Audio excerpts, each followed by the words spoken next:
Video Kilas Republik ini didukung oleh Bird Beyond.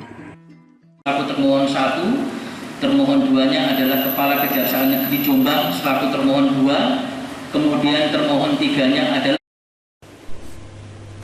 Sidang perdana pra-peradilan oleh anak Kiai Jombang, Jawa Timur berlangsung di Pengadilan Negeri Jombang terkait kasus penetapan tersangka kasus pencabulan.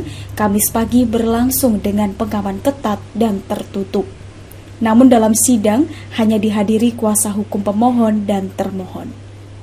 Tersangka kasus kekerasan seksual terhadap santri di Jombang, Jawa Timur, MSA, mengajukan pra-peradilan atas penetapan tersangka dirinya. Alasannya, tersangka berdalih tidak pernah diperiksa atau klarifikasi sebelum ditetapkan sebagai tersangka. Sidang pra-peradilan ini digelar di Pengadilan Negeri Jombang. Tersangka MSA yang diwakili oleh kuasa hukumnya menggugat status tersangka yang ditetapkan kepada diri MSA yang dilakukan tanpa melakukan pemeriksaan atau klarifikasi terhadap MSA sebelum ditetapkan sebagai tersangka. Pihak yang digugat antara lain Kapolres Jombang, Kasat Reskrim Polres Jombang, Kepala Kejaksaan Negeri Jombang, Kapolda Jatim, dan Kepala Kejaksaan Tinggi Jawa Timur. Kuasa hukum menyatakan bahwa penetapan tersangka yang dilakukan kepolisian tidak sah, bahkan diduga alat bukti yang ada di tangan polisi tidak lengkap.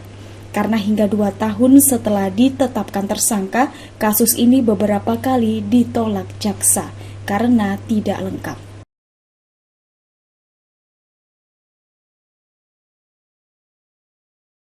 Isi dari agenda perdana ini tadi gimana, Pak? Isi agenda ini adalah pembacaan permohonan. Jadi ini lazim di dalam setiap proses pra-peradilan. Tahap pertama itu, sidang pertama itu dilakukan pembacaan. Kami tadi membacakan pokok-pokoknya, pada intinya kami menggunakan hak klien kami, jadi bukan perlawanan atau juga bukan tindakan tidak kooperatif. Ini adalah hak tersangka untuk mengajukan pra-peradilan. Hak adalah hak dilindungi oleh konstitusi kita. Oke, adapun yang menjadi alasan permohonan kami, pertama, pemohon atau kami tidak pernah diperiksa sebagai calon tersangka.